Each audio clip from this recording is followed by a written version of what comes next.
Okay.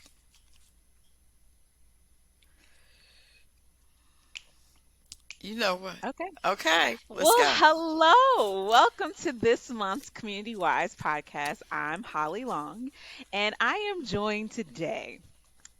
I have the esteemed pleasure of introducing someone who has been um, has had a huge role in my life personally since I was a little girl, who's known my family and known everything about me, will read you sideways and up ways in whatever kind of way. But today I would like to introduce you to Sonie Ruffin, who is an artist extraordinaire in the Kansas City area, actually worldwide known. Um, Sunny has always been a woman that I have looked up to all of my life.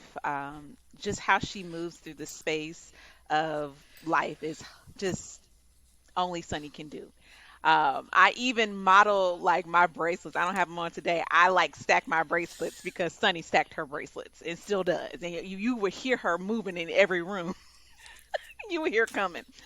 But so I thought today would be a great time to have Sunny come on and talk to us about history and Black history. Of course, Black History Month is in February, but we all know that Black history is year-round history, not just for this particular month. But we want to give a little bit of context and a little bit of artistic flair regarding African American history and how African Americans have used um, the arts, the different mediums of arts to express our history. And I really want her to debunk the myth that quilts were used um, to help slaves on the Underground Railroad. So, I'll give you a little bit of background about Sunny. She is an artist extraordinaire. She's a fabric artist, and she's a curator and an author. She uses her artist platform to share the African American narrative. Her artwork is a testimony of courage, struggle, strength, and is intertwined through the life of African Americans. I present to you Sunny Ruffin. Hi, Sunny. Hi, Holly. How are you? That's a lot. That's a lot. But And you're I worth have it. known you. Yeah, I know, but I've known you for a long, long time. How's your family? How are the kids? How's your Everybody's husband? good. How's your Child. siblings, your dad? Everybody's good? Everybody's good. We chilling. Good. We chilling. Okay. All All right. right, so let's get into this. You describe Okay. your work as, like I said, a celebratory testimony of courage, struggle, and strength that is intertwined through the life of African Americans. And we're standing in Black History Month, which we know should be every month. It Explain to is every us. month. It is every There we month. go. In my world, it's every month. It's 365 days a year. Yes. So, whoever's uncomfortable with that, I don't know what to tell them. Um, Well, explain to us how you got started. How, what is your inspiration? And what is your, I know you do fabric art specifically, but you are a curator of all art. So talk to us about that. well, first of all, I got started with textile when I was 4 years old with my grandmere, my great grandmere, my mom, my aunts. During that time, I'm older. During that time, people were sewing. They were creating with fabrics, and it was a necessity. It was a necessity, and it was a pleasurable necessity. Does that make sense? Hmm. My mother comes from Kansas. My dad comes from Missouri. So I've got that cacophony of mixture of history. And so, I started that way.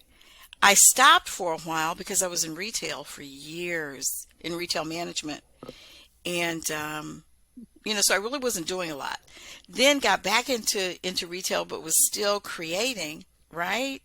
That's how we met as well. Hmm. Knew your mom, knew your dad, church folk, Hmm. things like that. And got invited to show in an exhibition here in Kansas City, and had been showing prior to that. And it was really interesting because Senator Yvonne Hmm. Wilson, visited the exhibition, and she had brought along with her a young woman and a gentleman that were both was a curator and an assistant curator from a smaller museum here in Missouri. And it, mm, so how that started, I'm making this too long. So how that started was this young woman asked me where I was from. I grew up in southern Missouri, as all of us know. Yep. I'm very proud Yep. of that. I grew up in Joplin, Missouri, which is the Yep. home and the birthplace actually of Langston Hughes, Route Mhm. 66, jazz musicians, the whole nine. And I grew up in a historical African American community that is still in existence today called Easttown, right? Mhm. Mhm. And this young woman, like I said, from Missouri, when she asked me, I told her, she looked at me and she said, I did not know. These are her words, not mine. She said, I didn't know there were any colored people in Joplin. Now, I thought, okay, this is 2001, and you dumb enough to make this statement. And the other artists were looking at me, and Senator Wilson, who was African American, as we know, Mhm.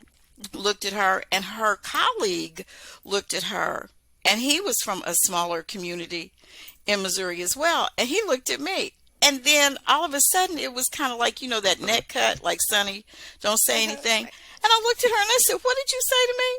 And like, seriously, you playing? And she said it again. And that was the moment that I knew that my work had, number one, caught the attention. However, it was time for me to step up.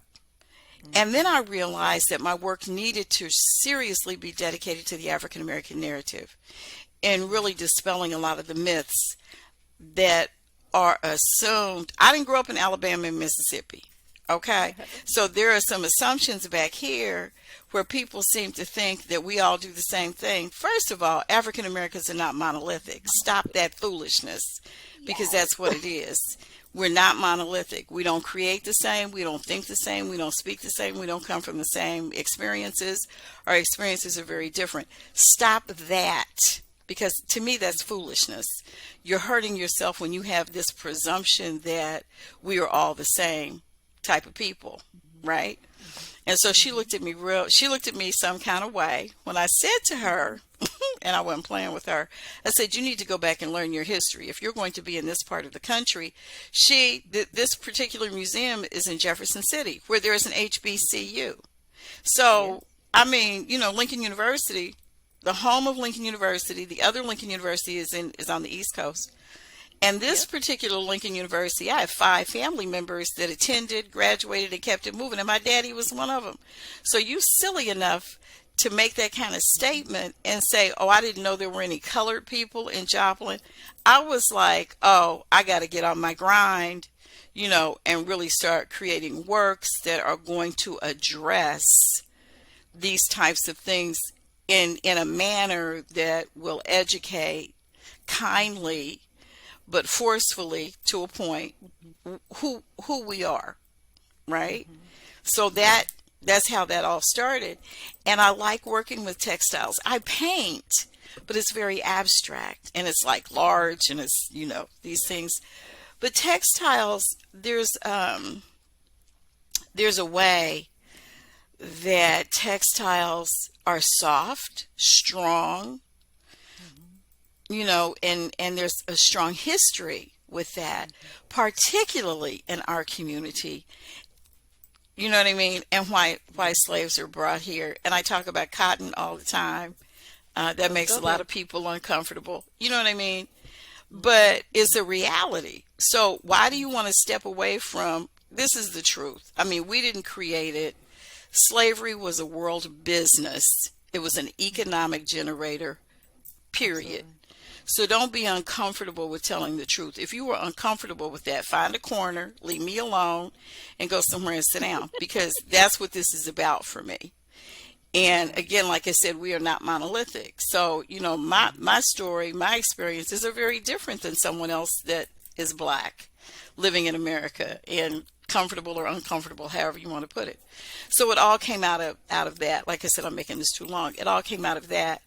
Then I had the privilege of showing creating works that I feel are comfortable enough where it makes people comfortable when they go to an exhibit, they see my works, and they can have a conversation.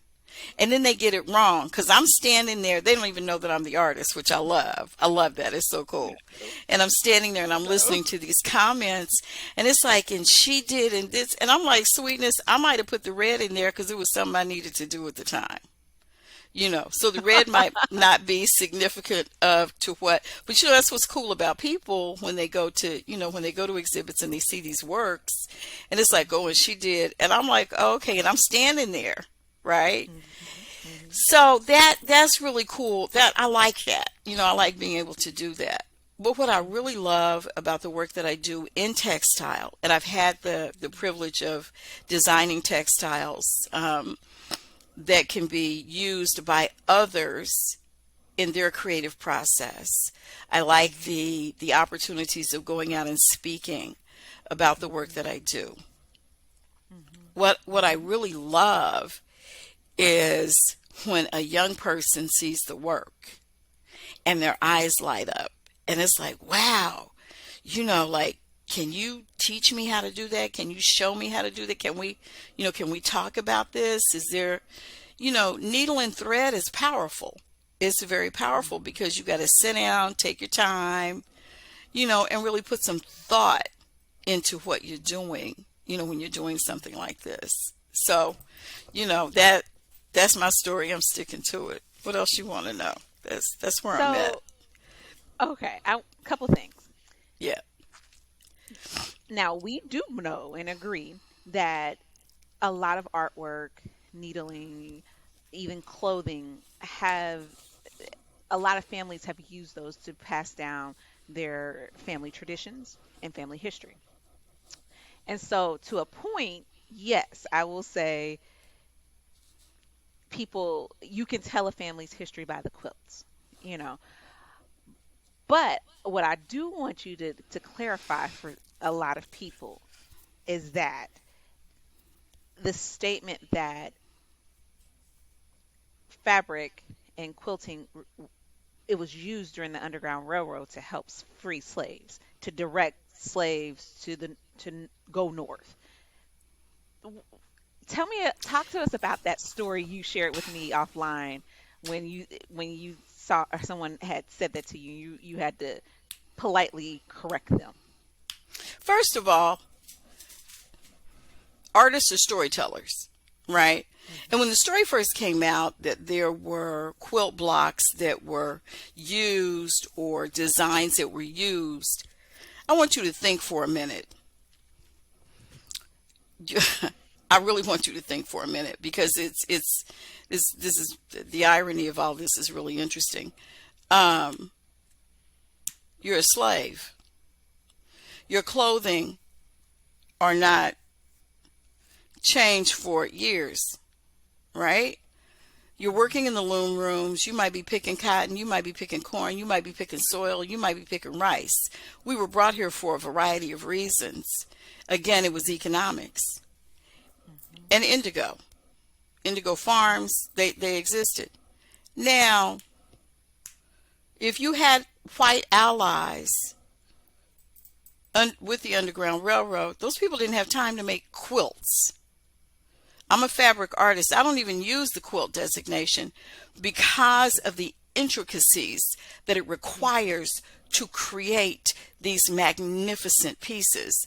So you're going to tell me that there are these quilt blocks that are going to tell me how to gather my tools, what road to take, what direction to go in, where I'm supposed to meet someone. And then I'm going to hang it on a fence, or I'm going to hang it on the side of a barn. I'm going to put it in full view so that it can be seen, but it is for your black folk to help you escape going in a particular direction. And there have been stories of coloration. We have all had this conversation. I have done research. I had the privilege of knowing Questa Benberry, who mentored me and was incredibly kind, who was a researcher, and we had these discussions. That woman and I talked every Saturday. Hmm. No proof has been shown. No proof has been given. Yes, there were probably rags tied to trees, something of that sort, but we have yet to be shown a quilt or the blocks that have been designated, supposedly, to be used as directionals, going from Mississippi to Ohio, going from Louisiana to Canada, going from, these areas to be more to DC, New York, Cali. It is so uncomfortable when I step into the rooms and I'm hearing these stories. I am the great granddaughter of a woman who was born into slavery. Her mother was a slave. I'm talking about my grandmere, my mother's mother, who lived, and I knew, and she would share things with us. And not one time, the research that I've done, not one time have African American women and men shared with me when asked, what do you know about the Underground Railroad and quilts? We fantasize in this country some of the most heinous acts that have taken place in this country. And that's easy to get through some of the tragedies that have occurred. But when you tell me that you took the time to create a 5 foot by 5 foot, mind you, with what they call a bear claw, or this quilt block that is about tools that you need to take, or a directional that's going to get you to Ohio, I'm that's a myth. Books have been written, workbooks have been created. I've gone to Quilt Market, I've listened to these stories, and I have yet to see one. I have yet to interact. Now, when you think of the life of slavery, I'm not that far removed. I'm not going to tell anybody how old I am. I'm just going to say that my great grandmere, my mother's grandmother, whom I knew, was the daughter of slaves. Okay? From Louisiana.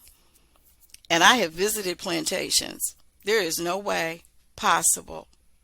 If there were things that you did that were not acceptable by the master or the masters or the mistresses, you were whipped, you were beaten nearly to death, you were put to death, you were dismembered, or you lost a limb or something of that sort. You tell me. And we've had conversations in this business about that.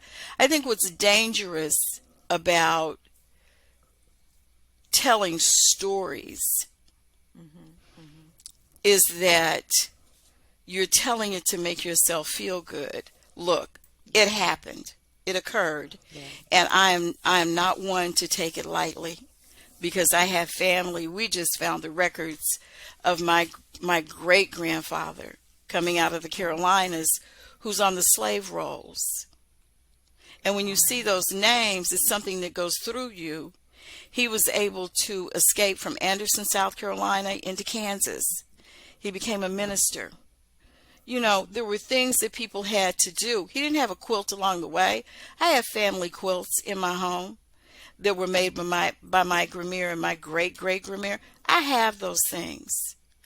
And when you look at those fabrics and how weak these textiles have become, yes, there were things that they were used for birth, death, baptismals, things of that sort. But you're going to tell me Exactly. And marriages, and Yeah. things like that. Jump in the broom. People Yep. have come up with all of these amazing stories, and that's I think sometimes that's just to get by, to deal with the ugliness of Hmm. what occurred during slavery. Selling hope. Okay? Hmm. Right. And so when you talk to me about quilting, Hmm. there are elements that go into that. I don't mind a challenge. I don't have a problem with that. I really don't. But what I do know is that it is very difficult to believe that these architectural designs ended up Hmm. in cloth. That's just and they Gotcha. have names, right? And they exist. Right. It's cool to tell a story. How's that going to make you feel? My great grandmother or my great grandfather, and they had this quilt and they drug it along. Let's be real here. They took what they had and they got to stepping. They took what they Hmm. had and they kept it moving. They took what they had to get to freedom. I have family that was on the Trail of Tears that traveled with Hmm. the Cherokee into Arkansas, Hmm. Selmore, Arkansas. Do Hmm. not get this twisted. When, as an artist, as a fabric artist, I do my best to do my homework, but there are some things that I do take very seriously, and the historical aspect of sharing the story of my community, of the African Hmm. American experience. Let's get real with this real quick, because it's not luxurious. It isn't something that you're going to write a storybook about and give it to your kids because you walk through the Ohio River. Come on now. Hmm. Stop Yeah. that. And let's have some real conversations on what did occur, because the Missy and the plantation was not having it with you creating a quilt to put on a fence or the side of a barn to tell these folks where they were going. Hmm. John Brown, one of the greatest Oh, abolitionists yeah. to walk earth in Kansas, we still looking for that quilt, right? Right. Hmm. Let's be very realistic about some of these things in the creative process, because people are affected by the stories that are told with and Absolutely. through this process. And this is one of the processes that to me is irresponsible in a lot of ways. How these stories come out. There are folk tales, yes. There's folk art, absolutely. But the tales that you're telling, that's I'm uncomfortable with that. So yes, I'm that one, and I don't think I'm Yeah. the only one. It's very hard to understand how they took the time from the cotton fields to the to the cabin, and you Uh-huh. making a quilt. That's a fairy tale to me. Not when I've visited, I've Okay. seen them. Yeah, it's that to me. It's a fairy tale. So, okay, let's move to now, the 2023s, but let's go back to 2020, or actually a little bit before then. You are one of the co-founders of the African American Artists Collective here in the city, in Kansas Hmm. City. And give me a little bit of background, of not too much background, but a little bit about how that even became a thing. And then I want to go into 2020 and how artists started stepping in place to create murals and the Black Mm. Lives Matter murals, and how that is telling a piece of our history. Holly. And then I'm gonna add this because LISC has, as you know, um, we have a couple of different pillars. We do economic development, we do capacity building, we do financial stability. But one of our signature pieces is creative placemaking. We don't have it so much here in the city. I will say that we've supported financially some of those Black Lives Matter murals, but tying this all into African American history of this time, and then going forward, what was it like starting the artists collective? What was it like seeing those Black Lives Matter murals? As an artist, how did you feel? Yeah, I know that's a lot. That's a whole lot. So The African American Artists Collective came about by having a conversation with Congressman Emmanuel Cleaver. We call him Rev, right? He's a United States Congressman representing Missouri. His name is Emmanuel Cleaver the second. And I've known Rev long as I've been married, and I've been married for over 40 years. And we had a conversation like, what's going on with the black artists in the city? Where do they show? What do they do? Well, first of all, Kansas City has not been receptive of showing or exhibiting the works of African American artists, and they have had artists of note in and out of this city for years and years. This is a home of jazz. It's the second home of jazz, excuse me. So you've had... It grew up here. It grew up here. It really did. However, Aaron Douglas taught at Lincoln School. Hale Woodruff taught at Lincoln School. I can keep going down the list. James Weldon Johnson wrote the preface of God's Trombones after visiting one of the churches here in Kansas City. We think it was St. Stephen's. It's in his preface. He visited a church in Kansas City, and it's really cool. And then God's Trombones comes out of that. So Kansas City is very well known for its African American contributions to this community and actually to the world, right? However, visual artists have a difficult time because it is not understood how or what we create. So the galleries here, need I say, and they know, so I don't even have a problem with that. But it was two cats that get it. James Leedy, his name is Jim Leedy, Leedy Vocus Arts Center. Mr. Cohen, coolest cat, and then Myra Morgan. They get it, and I could keep going down the names. But these are the people in what we call the Crossroads District. So we talked, and he says, Sonny, can we meet? And I was like, cool, yeah, absolutely. I said, can I bring some artists? We did. Glenn North, Jason Piggy, myself, Diallo French, Nedra Bonds. And, we went to Gates. Like we know, that's what we know. That's what we like. We had some Gates. We kicking it. And Jim was there. Jim Vaughn was there. And we got to talking about, what can we do? How can we do it? Well, there was born the African American Artists Collective. Okay. And if I left anybody out, forgive me. I apologize. But that came and we started recruiting members and what have you. And we've had shows. I think our biggest to date, we were the first African Americans living artists to show at the Nelson Atkins Museum and Artists of Kansas City. That was a huge invitation. We have It was amazing exhibit. Yeah, I mean, it was just, it was outstanding. But our artists are all over the world, so it has grown, out of ourselves in Kansas City. It has grown, and we still have our relationships, but it is still very difficult for African American artists to show in Kansas City. There is this, I don't know what it is. I'm gonna be real straight with you. I don't have a clue. If you're scared of black, then you got a problem. You love the culture and hate the people. I've never seen anything like it in my life. And I grew up in the 60s, and that was a trip. Politically, that was a trip. But now we having to revisit this. So there's that. So that's AAAC. We call it AAACKC. You can go online. It's AAACKC.org. Check it out. See who the members are. It will astound you. We have an amazing advisory group, which is Rev, Ed Dwight, Charles Bibb, Sonia Sanchez. I mean, I can keep going down the list. Julian Segoya, who is the CEO of the Nelson Atkins, Jake Wagner.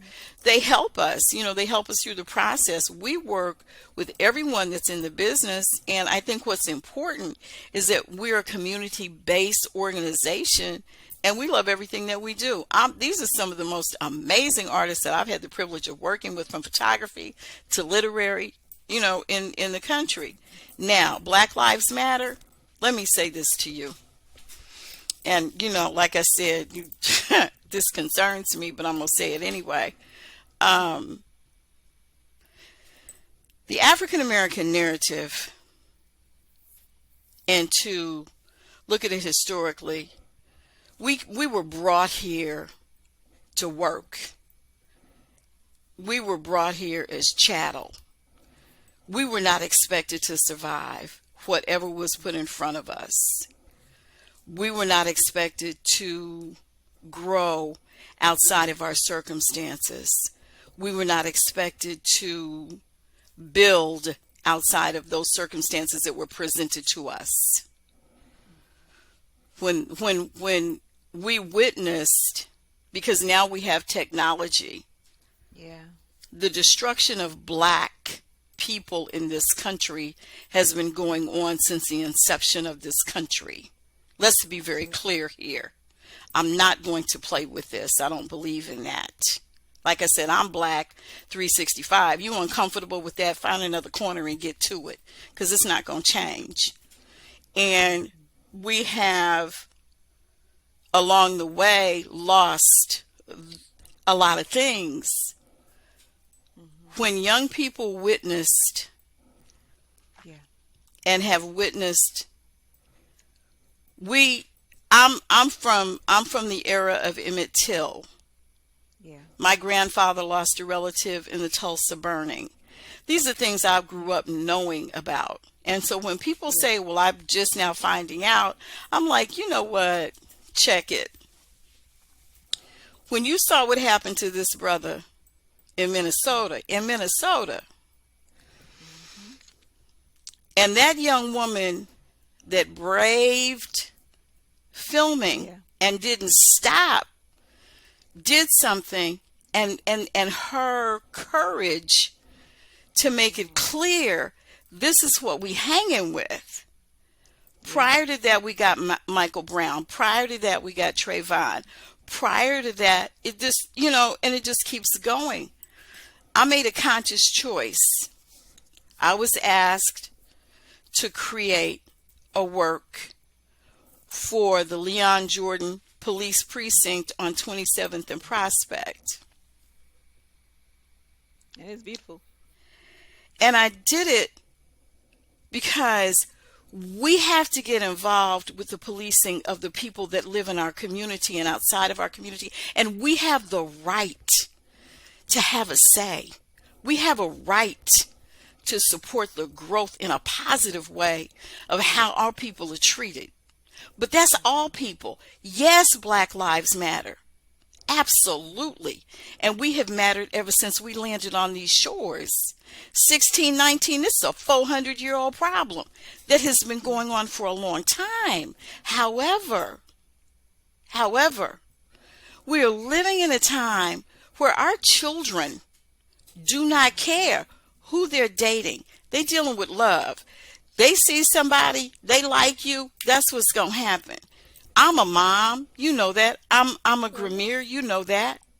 Yes, and our children, when they see someone, it's all about you want to go out, you want to go skating, you want to go to the movies, you want to kick it, let's hang out. They're not looking at the color of your skin. Okay? We need to stop that. You look at a birth certificate of a child born in the 50s and the 40s, race, it says colored. What is that? Who does that? Where are we? Where have we come to? You don't want me to read Toni Morrison's work? Have you lost your mind? You're not interested in a poet laureate, Maya Angelou? Are you tripping? We have people that gave their lives in wars for this country.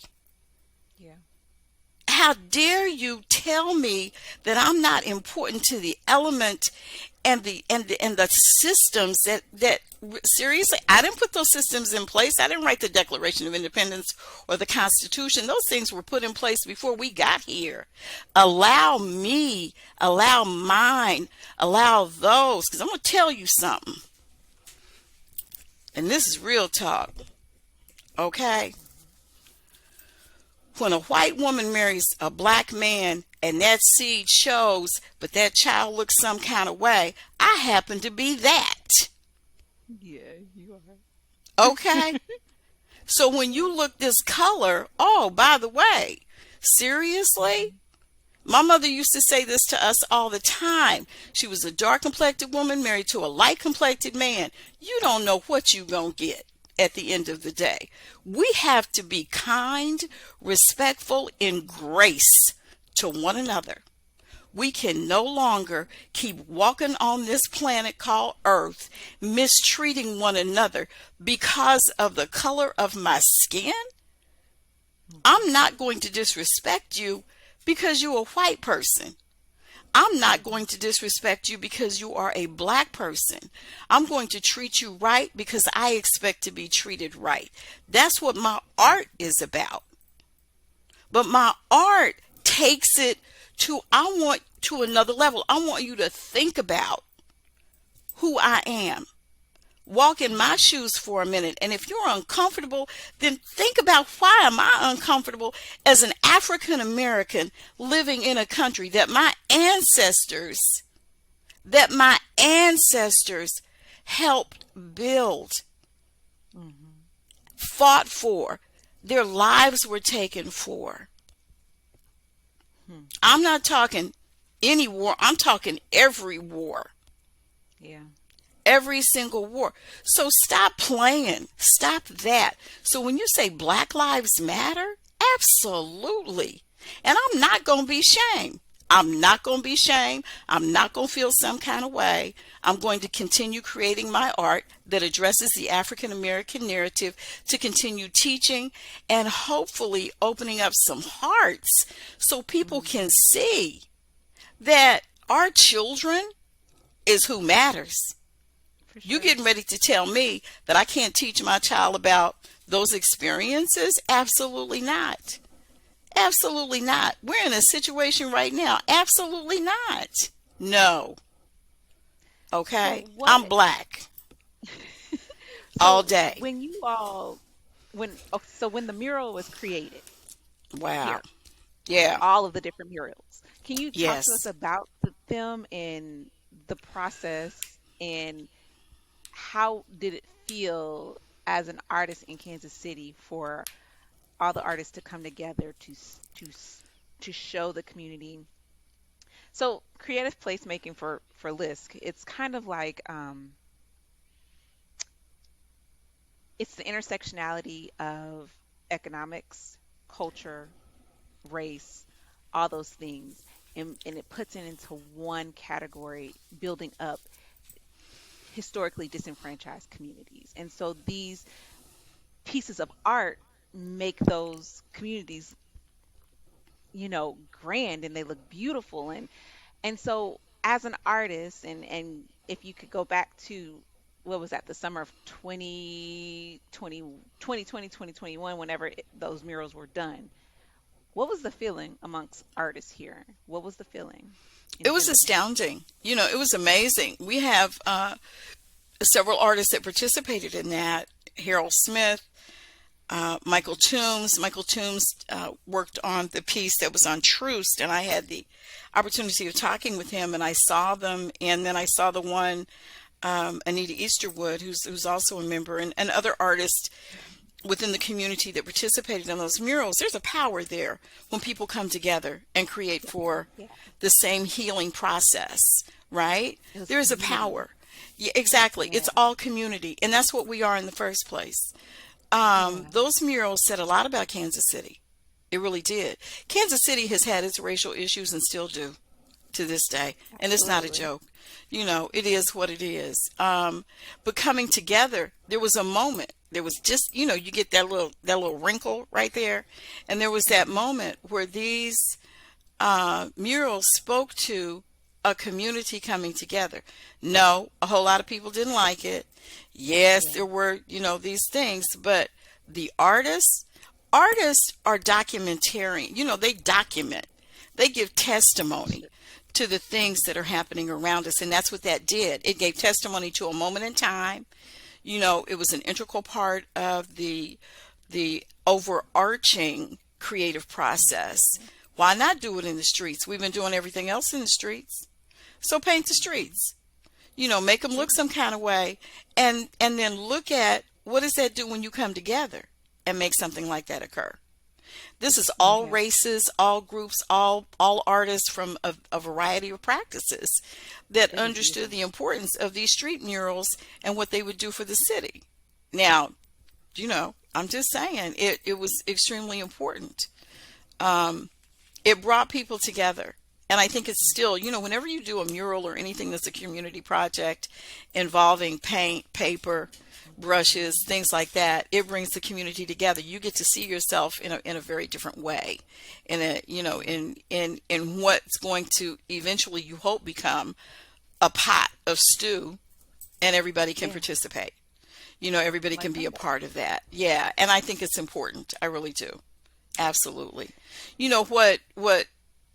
What your organization does, and what Kansas City has got to appreciate, is that you're paying attention, Hmm. right? Hmm. And you can insert yourselves into certain things within the community to help them grow.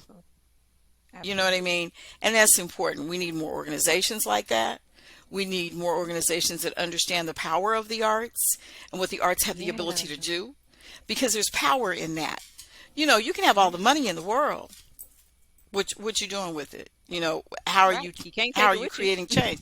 Yeah, exactly. You know what I mean? What art has the ability to do, you can pick up any book, talk about anything, and art plays a role in it some kind of way, whether it's theater, whether it's literary, whether it's visual, no matter what that is, art plays a distinctive role. Color, if you look up every color in the dictionary, it has a definition. Hmm. Seriously, look it up. I mean, I can't create this stuff. I Right. didn't pull it out of my hat. You know what I mean? So, documents that were created, there were artists that worked on the major documents that we look at, that we revere, from the Emancipation Proclamation to the Declaration of Independence. There are artists that worked on those documents. So the streets, if you will, Hmm. was a level of independence. Isn't that what this Yeah. country was about? Isn't Absolutely. that what it was built on? Yeah. Okay. So what artists have the ability to do is bringing it to your face. From music, from the rapper to the jazz musician to the cats, everything is a rhythm. You Hmm. walk to the rhythm of your heartbeat. Yeah. Yeah. Okay. So what your organization has the ability to do is just a reminder, hey, like, what's beating inside of you? Because Oh, that's that's good. you see what I mean? Like, you're an Hmm. art form that was created by something greater than you will ever be. Everybody has a Absolutely. gift, and everybody has the right to utilize that gift. Do it purposefully. Do Hmm. it with a sense of purpose. Do it with a sense of understanding and a sense of love and kindness and grace. I mean that. I Yeah. mean that with everything. That's what art is really about. It really is. You think these artists are just out here jamming because they can jam? They can jam. They can do what they do. But at the end of the day, again, when you have organizations like yours that are saying, okay, equitably, realistically, what can we do to grow our community in a Yeah. positive manner so that we have a future? Because right Yeah. now, that's looking kind of grim Hmm. up in here. We got a future. I got grandbabies. You got babies. Hmm. What does that Yeah. future look like for our children? How does art play a role in a positive way for our children? We got technology, that's cool. We got the digital world, that's cool too. But a crayon and your That's it. parents in the middle of the floor with a coloring book, That's a that's where whole nother thing. that's a whole nother thing, and that's a whole nother creative process. So, I mean, this is what I live. This is what I do, and I know it drives a lot of people in a whole nother role when they call Sonie Ruffin and what's she gonna be talking about. I'm gonna be talking about what I do, and Community. the other artists that I have great and incredible respect for, because that's what they do. They have, we talk about economics. Hmm. All you got to go is, go to DC, go to New York, look at what's up, but then Yeah. go to the farms and see what these machines are doing in the fields. I mean, it's everywhere. We are art. That is who and what we are. And when you deny that, you're denying something greater than you. Ooh. That's not, to me, that's just not smart, right? So, yeah, That is the best way to end this podcast. When you deny art, you deny you and something greater than you.